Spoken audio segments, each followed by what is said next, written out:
Ես պարտվեցի այն տղային, ում 6 անգամ հաղթել էի։ Երկար տարիներ բռնցքամարտով եմ զբաղվել, հայրս մարզիչս էր։ Ամեն անգամ, երբ որ մրցման էի մասնակցում, հայրս ռինգից հեռու էր կանգնում եւ հրահանգներ էր տալի։ Ամեն նրա հրահանգը լսելիս, երբ որ կատարում էի, հաղթում էի։ Շատ հաղթանակներ ունեցա։ Ամեն հաղթանակից հետո դուրս էի գալի, մտածում էի, որ սա իմ հաղթանակն էր։ Ես հաղթեցի իմ ուժերի շնորհիվ, երբեք չեմ մտածել, որ իմ հաղթանակները իմ հոր ձայնը լսել եւ կատարելու մեջ էր։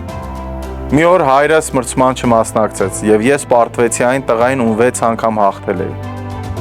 Եվ ես հասկացա, որ իմ բոլոր հաղթանակները իմ հոր ձայնը լսել եւ կատարելու մեջ էր։ Եթե մենք մեր մարմնավոր կյանքում հաղթանակներ ենք ունենում մեր մարմնավոր հոր ձայնը լսել եւ կատարելուց, ապա ինչքան հաղթանակներ կունենանք մեր երկնային հոր ձայնը լսել եւ կատարելուց։ Մատթեոս ավետարանի 7-րդ գլխի 24 համարն ասում արդ ամեն ով իմ այս ձայնը լսում է եւ դրանք կատարում կնմանվի իմաստուն մարդուն, որ իր տունը կառուցեց ժայռի վրա։ Եթե ուզում եք ձեր կյանքում հաղթանակներ ունենաք, լսեք ձեր երկնային հոր ձայնը եւ կատարեք եւ հաղթանակներ կունենաք։